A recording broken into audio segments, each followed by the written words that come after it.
Bonjour et bienvenue dans Dimanche en politique. Invité Jean-Luc Mélenchon, président du groupe La France Insoumise à l'Assemblée nationale. Les Gilets jaunes ont chamboulé le paysage politique et social en France. Un mouvement qui reste malgré tout difficile à définir. Albert Schweitzer, prix Nobel de la paix, estimait que la force qui ne connaît que la révolte s'y use. C'est un message entendu de la part d'une partie des Gilets jaunes qui veulent se lancer dans les élections européennes. Ce sera un test pour tout le monde, même si la liste verra le jour ou pas, c'est la question.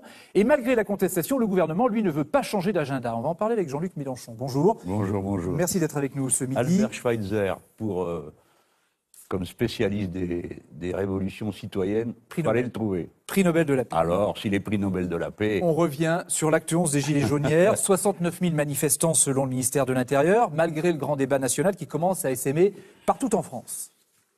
Ce samedi, 4 000 Gilets jaunes ont défilé dans tout Paris, devant des symboles. Là, Bercy, c'est obligé qu'on passe par là. Hein. Toute notre misère, elle est à l'intérieur. Des affrontements sporadiques éclatent entre forces de l'ordre et manifestants. Ce gilet jaune est grièvement blessé à l'œil, peut-être par une grenade de désencerclement. Il s'agit de Jérôme Rodriguez, une figure du mouvement. Le cortège le plus impressionnant, aujourd'hui à Bordeaux, 5000 personnes battent le pavé sous leur bannière RIC pour référendum d'initiative citoyenne. Ces gilets jaunes clament leur refus de participer au grand débat national du gouvernement. Le RIC, il me hérisse. Je ne suis pas pour. Ça ne veut pas dire que je suis contre le référendum, hein. Mais je ne suis pas pour le RIC tel qu'il est souvent présenté. Changer le système, c'est pas simplement dire « je vais pas à l'élection, foutez le système en l'air, et moi je suis une colère, mais j'ai pas de truc à proposer ». Il faut proposer des vraies réformes, mais la vraie réforme, elle va avec la contrainte, les enfants. Jean-Luc Mélenchon, ça fait 2 mois que ça dure, les Gilets jaunes, le mouvement... C'est insupportable de s'entendre appeler les enfants. Pour qui il se prend? On va y revenir. Le mouvement des Gilets jaunes, ça fait 2 mois. Il doit durer jusqu'à quand? Jusqu'à obtention de quoi? Demandez-le aux Gilets jaunes. Vous les soutenez, donc c'est pour ça que je vous pose la question. Je les soutiens, bien sûr. Je vois ce qu'il est.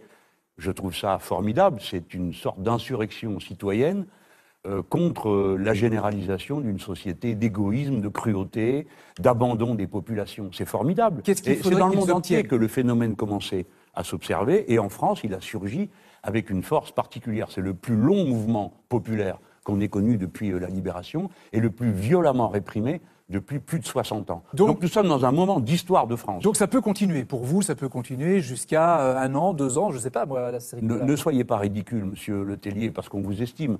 Mais non, le mouvement va continuer jusqu'à ce qu'il obtienne ce qu'il veut obtenir. Et je voudrais vous signaler il y a beaucoup de choses, ça peut durer très longtemps. Vous avez raison. Non mais ça peut durer très longtemps. Non, mais écoutez, il y a beaucoup de choses. Le gouvernement ne veut pas en entendre parler, la protestation veut en entendre parler. D'où, normalement, dans une démocratie, quand on arrive à ce point de blocage, on peut penser qu'une bonne façon de faire est de dissoudre l'Assemblée nationale. Mais ça, personne ne peut obliger le président de la République à le faire. Mais vous le souhaitez, vous le dites et redites. J'ai dit que c'était une des sorties par le haut, nous avons tous intérêt à ça. Mais, monsieur Le Tellier, voyez la gravité de la situation.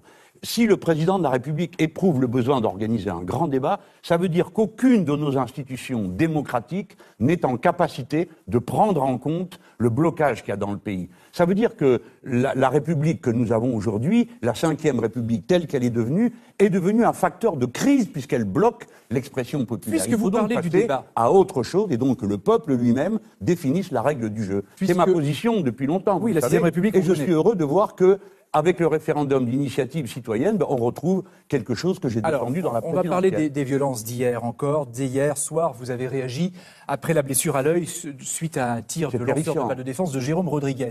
C'est une figure connue du mouvement. Oui. Vous avez appelé sur votre tweet Christophe Castaner à prendre ses responsabilités. Ça veut dire quoi? Très simple. Ou bien on met en cause les policiers eux-mêmes, individuellement, celui qui tire, etc. De toute façon, l'inspection de la police va le faire. Mais c'est pas ça dans une république. C'est le pouvoir politique qui assume la responsabilité. C'est-à-dire quoi? Nous en sommes à 12 ou 13 ou 14 éborgnés. Un mort, 4 mains arrachées. Le ministre Castaner est incapable de faire face à l'organisation de la paix publique. Et donc autrement que il doit s'en aller. Enfin, à combien de morts, à combien d'éborgnés, monsieur Castaner va considérer que... Vous demandez la démission de Christophe Castaner. Je crois que c'est assez clair, et nous l'avons dit à plusieurs déjà. Nous avons déjà dit qu'il avait outrepassé sa fonction quand il a menacé tous les Français qui voulaient aller aux manifestations, on leur a dit vous serez complices des violences. Mais ce délit n'existe pas. Le ministre de l'Intérieur ne peut pas faire obstacle à la volonté de manifester. C'est un droit constitutionnel, monsieur Le Tellier. On peut le discuter, on peut dire ah ben non, la manifestation ne doit plus être possible dans notre pays. Mais en attendant, elle est dans la Constitution. La France Insoumise a déposé une proposition de loi pour interdire les flashballs. Je dis comme ça parce que c'est plus simple, Oui, on voit mieux ce que ça veut les dire. armes de cette nature. Elles sont très violentes et leur violence a été sous-estimée. Ce sont les propos de la gendarmerie nationale. Sauf qu'elle n'a aucune chance d'être adoptée, puisqu'il y a vous, il y a les communistes qui vous soutiennent et c'est tout. On peut essayer de convaincre. Non, mais ça va être compliqué. Avouez que ça va être compliqué. Mais avouez à ce moment-là qu'il n'y a plus besoin d'opposition. Et s'il n'y a plus besoin d'opposition, à quoi bon une majorité? Un homme tout seul, il suffirait. Un monarque présidentiel. C'est d'ailleurs ce qui se passe. Il parle, il décide de tout, il écoute les gens et à la fin, il nous a promis... Et nous sommes en admiration dans Sa Majesté, il va nous dire quelles conclusions il en a tirées. On se fout du monde. Justement. Nous sommes un grand peuple développé, et si vous acceptez l'idée qu'il y a une opposition, alors l'opposition fait des propositions. Sur le grand débat, est-ce que l'opposition... Monsieur Le Tellier, avons-nous ou non raison de demander l'interdiction de l'utilisation d'armes pareilles? Ça, je vais vous poser une question. Vous n'avez pas d'avis sur la question, mais les gens débat. qui m'entendent peuvent se dire « Bon, je n'aime pas Mélenchon, mais sur cette affaire, il a raison. » Donc on peut penser que les collègues députés vont dire « On n'aime pas Mélenchon, mais sur ce point, ses amis ont raison. » Sur le grand débat national, vous dites qu'il faut que les oppositions proposent leur point de vue, que ce soit à l'Assemblée nationale ou ailleurs. Est-ce que l'opposition de la France Insoumise doit participer au grand débat national? Alors, moi, on m'a posé la question de manière très personnelle. J'ai répondu, c'est une supercherie, je ne la cautionne pas. Mais est-ce qu'il faut y aller? Les gens vont évaluer ce qu'ils ont envie de faire. Moi, je pense qu'ils perdent leur temps et qu'ils participent à une mascarade. Donc, vaut mieux qu'ils n'y aillent pas. Il y a un public qui est là autour de... Ah non, mais écoutez, vous avez vu ce qu'a dit Madame Schiappa. Si vous faites votre repas du dimanche, vous discutez, ça fait partie du grand débat. Mais on se moque du monde. Les Français ont toujours discuté de politique. Nous ne sommes pas privés de débat politique. Monsieur Le Tellier, quels sont les sujets mis à l'ordre du jour de ce grand débat? La fiscalité, l'écologie et la citoyenneté. 3 des débats qui étaient au cœur de l'élection présidentielle qui a eu lieu il y a 18 mois. C'est donc qu'on n'a pas pu trancher. Donc il faut que ce débat, s'il a un sens, on s'occupe d'abord de savoir comment on tranche. Et ça ne peut pas dépendre seulement du bon plaisir du prince qui mettrait telle ou telle question en débat. Un référendum pour trancher. Est-ce que vous me comprenez? Je vous entends, mais un référendum pour trancher certaines de ces questions, ça vous irait, vous? Ben, tout dépend quelles sont ces questions, qui décide du référendum, qu'est-ce qu'on met dedans. Mais vous êtes pourquoi pas cette peur du peuple? Pourquoi aurait-on peur du peuple au point de lui refuser le droit de constituer de former une assemblée constituante? C'est toute la règle du jeu, monsieur Le Tellier, qu'il faut remettre à plat. Dès qu'on revienne aussi et ça, c'est les sorties pacifiques, c'est par le haut. Sur les violences, sur la loi anti-casseurs. De quelle violence me parlez-vous à cet instant? instant? Dans les manifestations. Des violences de qui? Des deux côtés. Ah, des deux côtés. Non, monsieur Le Tellier, je récuse l'idée de deux côtés. Juste. Dans une démocratie, il n'y a qu'un côté, le peuple. La police, les gendarmes et autres obéissent au pouvoir politique. Donc il n'y a pas deux bandes qui s'affrontent, on n'est pas en guerre civile. Il y a un responsable politique qui s'appelle Castaner et un Premier ministre. Dont vous demandez la démission, on a entendu. Oui, parce que la violence est inacceptable. Je voudrais qu'on parle de la loi anti-casseurs qui va être débattue la semaine prochaine. Le gouvernement s'apprête par exemple à supprimer la création contestée, y compris dans ses rangs, d'un fichier national des personnes interdites de manifestation. Qu'est-ce que vous dites? Dont acte, on peut commencer à parler ou pas? Mais vous vous rendez compte de ce que vous êtes en train de me dire? La semaine dernière, on a voté une loi qui s'appelait Justice et Liberté de Madame Belloubet, qui est une loi liberticide, et on a à peine fini qu'on nous ramène une autre loi qui arrive du Sénat, dont en séance de commission, le gouvernement enlève une partie, en remet d'autres, et nous annonce que dans l'Assemblée plénière, il fera des amendements. Monsieur Le Tellier, nous ne savons même pas de quoi nous parlons. Nous avons affaire à une bande d'amateurs qui, il y a encore 15 jours, se figurait que les violences des manifestants seraient le premier sujet de débat. Or, le premier sujet de débat, ce sont les violences qui sont commises sur ordre politique par les forces de répression de la mobilisation populaire. Alors, monsieur, vous êtes en train de me demander si je suis d'accord pour que le gouvernement retire une partie des propositions qu'il a présentées. Mais enfin, il faut tout retirer. Il faut tout retirer. Mais évidemment, à quoi bon? Vous savez à la combienième loi on en est sur la sécurité? Non. Non, ben je vous le dis. Non. On en est quasiment à la cadence d'une par an de loi. Cette fois-ci, on va en avoir 2 cette année. Quelqu'un a fait le bilan de tout ça? Alors, expliquez-moi. Les choses étaient pires en 1968 qu'elles ne sont aujourd'hui? Non, elles étaient moins. Alors, pourtant, il y a eu plus de 10 lois depuis. Je ne sais combien de lois depuis. On va revenir sur les gilets jaunes côté européen tout à l'heure. Mais d'abord, l'actualité de la semaine. Non, mais vous avez bien retenu que, par contre, dans cette loi, nous déposons en premier amendement l'interdiction des armes qui blessent et qui mutilent. Absolument, vous l'avez dit. Dans l'actualité de la semaine, la tentative de coup d'État au Venezuela, le Brexit et le traité d'Aix-la-Chapelle. Le Venezuela dans une situation politique surréaliste. Le pays a 2 présidents. Juan Guaidó, le jeune président du Parlement qui s'est autoproclamé chef de l'État par intérim, et Nicolás Maduro au balcon du palais présidentiel, dénonçant un coup d'État et annonçant la rupture des relations diplomatiques avec les États-Unis. Donald Trump a reconnu dès hier Juan Guaidó comme président du Venezuela. Emmanuel Macron salue le courage de centaines de milliers de Vénézuéliens qui marchent pour leur liberté. La Russie dénonce, elle, une ingérence étrangère. Une signature solennelle pour le nouveau traité franco-allemand, mais qui ne fera pas taire la polémique. Je n'accepte pas que l'on abandonne le siège de la France à l'ONU. Emmanuel Macron commet un acte qui relève de la trahison. D'autres personnalités d'extrême droite accusent même le gouvernement français de vouloir livrer l'Alsace-Lorraine à l'Allemagne. Ceux qui caricaturent ou répandent le mensonge font mal à notre histoire et à nos peuples. Devant le Parlement de Westminster, pro- et anti-Brexit savourent leur victoire. Le rejet massif de l'accord européen de divorce. Le chancelier autrichien est prêt à donner plus de temps à Londres. Report pour quelques mois de la date du Brexit prévue le 29 mars prochain si Theresa May le demande. Le Brexit, c'est le Brexit, disait Theresa May. De nombreux députés européens souhaitent la prendre au mot. Jean-Luc Mélenchon, sur le Venezuela, Nicolás Maduro peut-il tenir ? On va voir. D'abord, je voudrais dire que je me réjouis de la libération hier de l'opposante, la députée opposante en prison, kurde et turque, qui appartient au HDP, qui sont nos camarades. 26 000 sont en prison. On va vous voir avec vos députés tout à l'heure. Oui, mais je voudrais qu'il soit dit à cet instant qu'il n'y a pas eu de télégramme du président de la République française, ni de Trump, ni du fasciste brésilien, qui aujourd'hui sont ligués contre Nicolás Maduro. Donc je voudrais qu'on commence par dire il y a 2 poids, 2 mesures en permanence. Alors, en Arabie Saoudite, le blogueur est toujours condamné à recevoir 1000 coups de fouet et il en reçoit quelques-uns chaque semaine. On a compris, on va parler du Venezuela. Vous avez compris ? Nicolás Maduro, donc il y a 2 poids, 2 mesures. Alors parlons de Maduro. Est-ce qu'il peut tenir, est-ce qu'il doit tenir ?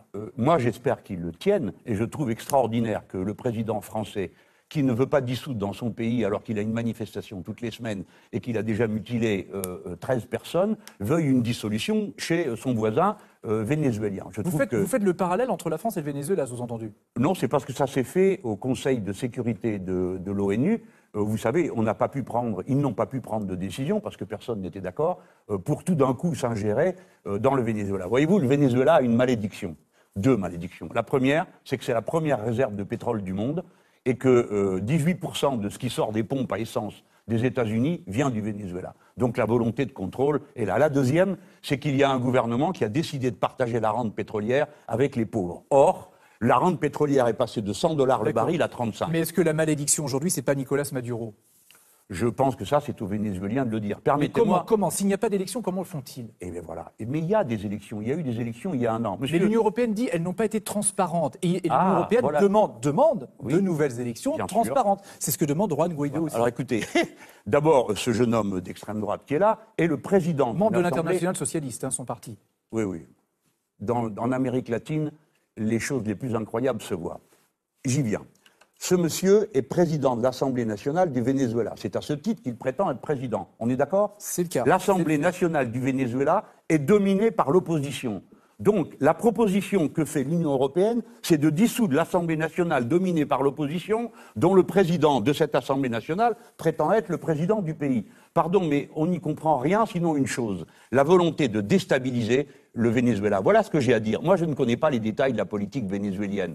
Ce que je sais, c'est qu'on a distribué aux pauvres. Ce que je sais, c'est que quand on passe d'un baril de pétrole de $100 à 35, tout le monde comprend que ça met le pays en difficulté. Et des gens dans la rue, des gens qui ont faim. Mais bien sûr, et puis qui s'en vont.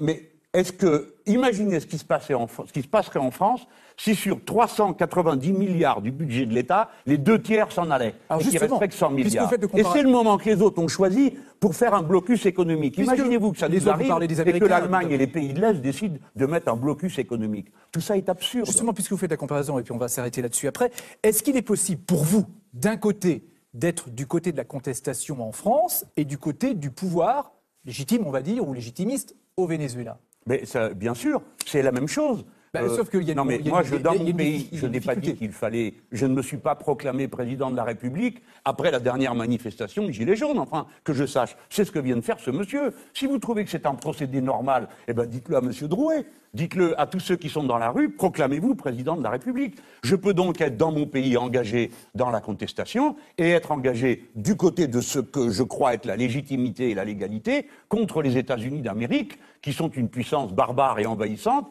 et le Brésil dirigé par un homme d'extrême droite qui soutiennent un putsch au Venezuela. Monsieur Letellier, atterrissez, c'est pas un jeu. On va faire un détour par le nouveau traité franco-allemand qui a été signé cette semaine entre Emmanuel Macron et Angela Merkel à Aix-la-Chapelle.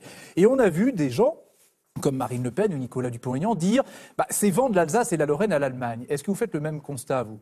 Je ne dirais pas les choses de cette façon, parce que je les juge excessives. Et souvent, l'extrême droite a tendance à capituler très vite, à considérer que... Pas de la même façon, c'est-à-dire pas loin. C'est-à-dire que comprenons de quoi il est question. D'abord, d'un traité qui n'a été discuté ni prévu nulle part avant, qui comportera des aspects anticonstitutionnels. Lequel? Par exemple, avoir décidé que les régions frontalières, n'est-ce pas, allemandes et françaises pourraient unifier leur législation. Ce qui signifie que la loi ne serait plus la même sur tout le territoire et qu'il y aurait un endroit où il y aurait une loi franco-allemande. Nous sommes un État unitaire, cela n'est pas concevable. Cela augmente les problèmes. Que deviennent les départements qui vont être frontaliers des régions frontalières? Mais ça n'est pas vendre l'Alsace et la Lorraine. Non, d'abord, personne n'est en état de prendre quoi que ce soit au territoire de la République française sans qu'il en cuise. Donc je ne vois pas que sur un bout de papier ce soit... Et alors pour aller plus loin, quand Marine Le Pen veut saisir le Conseil constitutionnel en disant il faut voir si c'est constitutionnel ce traité. Voyons ce qu'elle dit. Il faut 60 députés ici. Voyons ce qu'il donner votre signature. Voyons ce qu'il y a dans son texte, parce qu'en effet, il y a des aspects qui ne sont pas constitutionnels dans ce traité. Donc vous êtes prêt éventuellement à lui donner sa signature? Non, ne faites pas... Et puis voilà, et puis à la fin, Le Pen et moi, c'est pareil, on connaît le numéro. Laissez tomber, soyez sérieux. C'est un grand sujet que les relations avec l'Allemagne. La politique française est désastreuse. Elle consiste à s'aligner tout le temps sur les gouvernements de droite allemands qui, eux, ne rendent jamais l'ascenseur aux Français. Jamais ils ne renvoient. Ils ne respectent pas la priorité des tirs de fusée avec Ariane. Ils achètent du matériel à d'autres pays que le matériel que propose notre propre nation. Et surtout, nous sommes enfermés dans un tête-à-tête absurde. Ce n'est pas avec les Allemands que nous avons nos priorités. C'est avec les Italiens et avec les Espagnols et les pays de l'Europe. Ce que j'ai entendu, c'est que vous demandez aussi de vérifier si c'est quand même constitutionnel. Ça, vous l'avez dit. Bien sûr. Ouais. J'ai protesté contre le fait que ce document soit sorti du chapeau sans qu'on n'en ait jamais parlé. Enfin, monsieur Letellier, je suis parlementaire français, j'ai quand même le droit de poser des questions. Vous allez pouvoir en débattre après. Mais il y aura un débat. Enfin, ça vous fait rien de penser que dorénavant, il y aurait un bout du territoire qui aurait des lois qui ne seraient pas les mêmes que sur le reste du pays. Évidemment, par contagion, on comprend que tout le pays y passerait. Ça vous fait rien d'imaginer qu'on va créer une espèce d'assemblée franco-allemande? Ça vous fait rien sur 50 membres dans chaque pays. Ça ne vous fait rien de penser qu'on a décidé de se lier les mains avec le gouvernement de droite allemand, comme si nous étions membres de la grande coalition socialiste et droite qui gouverne en Allemagne. Enfin, ça n'est pas faire preuve de germanophobie que de demander que le pays reste indépendant. Et surtout qu'on dialogue avec les pays de l'Europe du Sud, plutôt que de s'enfermer dans un dialogue avec les Allemands. Le gouvernement de droite allemand, parce que si je dis allemand, on pourrait mal le comprendre. En tout cas, il est largement temps d'accueillir Éric Hackman, grand reporter politique à Paris. Et le Brexit, alors on n'en parle pas? Plus tard. Voyons, monsieur Hackman. Bonjour Éric. Bonjour Francis. Et Éric va prendre la parole tout à l'heure, mais justement, on vous a suivi cette semaine avec vos députés qui rentraient de Syrie, où elles avaient rencontré une délégation kurde, et on vous a suivi à l'Assemblée nationale. Non mais attends, t'es déjà arrivé d'Istanbul. Oui. On a contourné Mossoul en fait. Mossoul qui est hyper connu pour le coup. Et là, vous les avez sentis tendus, crispés sur le fait qu'ils s'attendent à ce qu'il y ait une attaque de l'armée turque? Oui, ils sont très inquiets. Nous, on les admire beaucoup et puis on serait pas fiers de nous si on faisait rien. Mais elles, ce qu'elles ont fait de plus, c'est qu'elles ont accepté d'y aller comme députées parlementaires françaises et ça donne c'est un appui pour les gens. Puis pour nous, c'est une source de fierté d'avoir des femmes comme celle-là dans nos rangs. Est-ce qu'on est très loin des enjeux d'ici, en France? les gilets jaunes, la campagne. On nous en a beaucoup parlé des gilets jaunes. Ils étaient très interrogatifs sur ça. Mais en fait, moi je pense que... Vous savez qu'il y a eu des manifs de gilets jaunes en Irak. Hein. Oui. Ça paraît incroyable, hein, mais bon. Les gens, ils vous regardent, vous êtes la France, quoi. La Révolution de 89, les droits de l'homme, les gens qui font des gilets jaunes. Bon, donc on a une réputation dans le monde entier d'une nation turbulente. Hiver bandit. Même pas un gilet jaune dans ce bureau. Que ferais-je d'un gilet jaune? Je n'ai pas le permis de conduire. Mes camarades, je les invite à se mettre en gilet jaune chaque fois qu'ils peuvent. Mais moi, ça ferait, ils se déguisent, quoi. Donc je veux pas faire ça. Il faut du respect pour les gens. Mais est-ce que vous l'avez vu venir? Oui, moi j'ai écrit un livre sur le sujet, pardon si je ne veux pas vous paraître trop arrogant, mais ça s'appelle L'ère du peuple. Vous ne saviez pas c'était le lieu, l'heure et le nom? J'ai toujours dit ça, qu'on ne le saurait jamais, et ça s'appelle dans le livre L'événement fortuit. Moi je ne m'attendais pas à un mouvement capable de passer les fêtes de Noël. Voilà. L'histoire aujourd'hui, elle s'écrit clairement ailleurs qu'ici, ça c'est tout à fait évident. Mais la loi, elle a son temple, c'est ici. Même le président de la République est obligé d'organiser un grand débat pour arriver à savoir ce qui se passe dans le pays. Il ne pense même pas le demander à l'Assemblée. Voilà, Éric Acquemans pour Jean-Luc Mélenchon. Alors Jean-Luc Mélenchon, cette semaine, des Gilets jaunes ont annoncé leur intention de déposer une liste aux élections européennes. Est-ce que vous pensez que c'est une bonne initiative ou pas? Non, je crois que c'est une grosse manœuvre. Si je Donc c'est une manipulation. Ce que disent les Gilets jaunes. Moi, je ne me mêlerai pas de ça. Mais beaucoup de Gilets jaunes ont interprété cette affaire comme une manœuvre, de la part de qui? Dans la mesure où ils trouvent dans les premiers qui s'annoncent des gens qui sont de la République En Marche ou proches de la République En Marche ou qui ont été candidats donc du parti gouvernemental. Donc ça serait une manipulation de la République En Non, Marche? j'ai pas dit ça. Je demande, c'est leur affaire. D'accord. Voilà, tout le monde peut faire une liste dans ce pays, je suppose. Enfin, ça coûte beaucoup d'argent, mais bon, voilà, ça fait partie de la démocratie. Alors, j'ai pas d'avis. À ce propos, vous allez entendre Christophe Chalençon. Il est membre de la coordination des Gilets jaunes. Qu'est-ce que c'est la coordination des Gilets jaunes? Il s'occupe de cette liste, justement. Ah, de la liste là. Voilà. Donc c'est pas la coordination des Gilets jaunes, c'est la coordination de la liste. Et il va vous poser une question. Non, c'est juste pour qu'on se comprenne tous bien. C'est donc un membre de la coordination de la liste de Madame Deva-Passeur. Il le dit, écoutez. Ah ben alors allons-y. Monsieur Mélenchon, bonjour. Christophe Chalençon, donc artisan forgeron. Gilets jaunes et membre de la coordination nationale. Ma question va être très simple. Depuis le départ, vous dites que vous soutenez dans son intégralité l'action des Gilets jaunes. Donc cette action aujourd'hui va se continuer par une mise en route d'une liste aux élections européennes. Et je voulais savoir s'il n'était pas plus intelligent de votre part de soutenir notre action à 300%, plutôt que de présenter de votre côté une liste, puisque la nôtre est créditée déjà d'un fort pourcentage, 13%. Nous sommes classés en 3e position et que vous êtes loin derrière. Voilà, je vous laisse répondre. Oui, eh bien, nous verrons d'abord ce que cette liste a à dire sur l'Europe.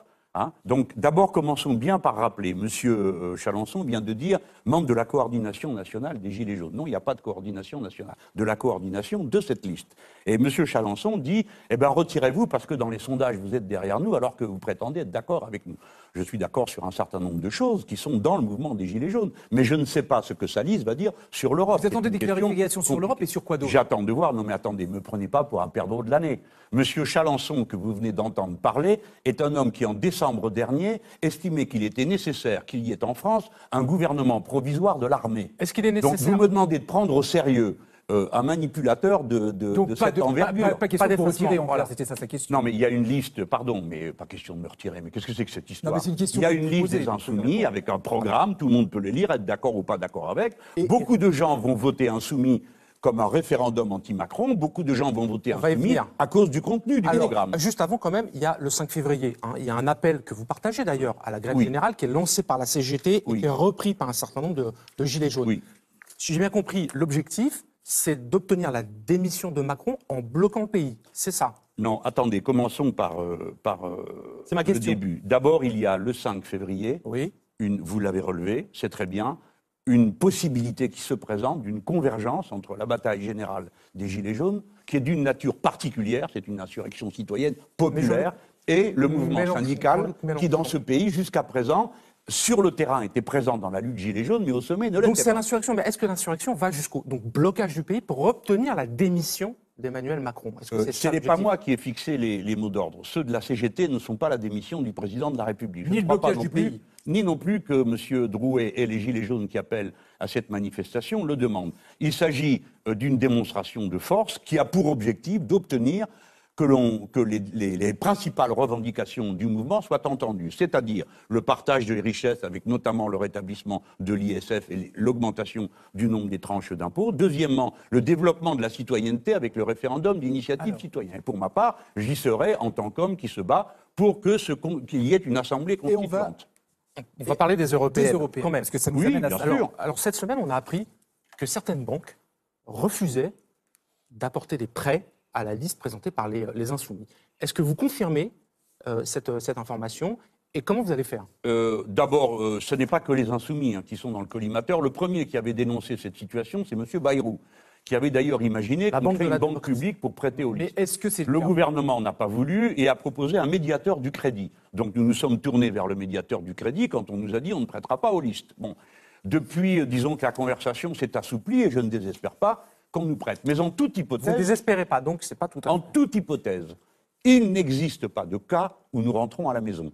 Donc, si nous ne pouvons pas avoir de l'argent prêté par les banques... Ça sera les dons ? Eh ben, nous ferons, premièrement, des dons, ça la campagne est lancée, et deuxièmement, en emprunt populaire. C'est-à-dire que nous emprunterons à des gens pour leur rendre une fois remboursés. J'ajoute que cette fois-ci, je préviens solennellement, chaque question que nous poserons à la commission des comptes de campagne, nous la poserons par écrit et nous exigerons une réponse par écrit pour ne pas tomber 2 fois dans le même traquenard que nous a tendu M. Logereau et les autres pour la présidentielle. Dans la précédente. Alors, en attendant, Emmanuel Macron remplit des salles, il reprend même quelques couleurs dans les sondages. Est-ce que vous considérez toujours que les élections européennes doivent servir de référendum contre Emmanuel Macron? Mais bien sûr. D'abord, le président Macron reprend des couleurs dans les sondages pour une raison très simple. Il vampirise les Républicains. C'est-à-dire que ce que vous lui trouvez de plus dans les sondages, c'est ce qu'il a enlevé aux Républicains. Donc, relativement, sa position s'améliore. Après, quand je dis que c'est un référendum anti-Macron, bien sûr, M. Macron applique la politique de l'Europe. Pardon, monsieur. Laissez-moi terminer ma phrase. Laissez-moi terminer ma phrase. Il est normal que dans un pays où il y a une opposition, j'appelle à ce que l'élection soit la manifestation de l'opposition. Sinon, qu'est-ce que je vais faire? Si Emmanuel Macron, ne soyez pas si En Marche et les Alliés finissent devant cette élection, vous aurez donc perdu. Ça sera un échec pour vous. Oui, et si j'arrive devant, ça sera une victoire. Monsieur, si les gens qui ont voté pour moi à l'élection présidentielle votent pour notre liste à l'élection européenne, nous écrabouillons la liste de M. Macron. De la même manière que si les mêmes avaient voté pour nous aux élections législatives, c'est nous qui serions majoritaires à l'Assemblée nationale, vu que M. Macron a fait moins de voix aux législatives que moi à la présidentielle. Jean-Luc Mélenchon. Mais c'est le rôle de la démocratie d'être sans cesse à essayer de construire des majorités. D'avoir accepté notre invitation.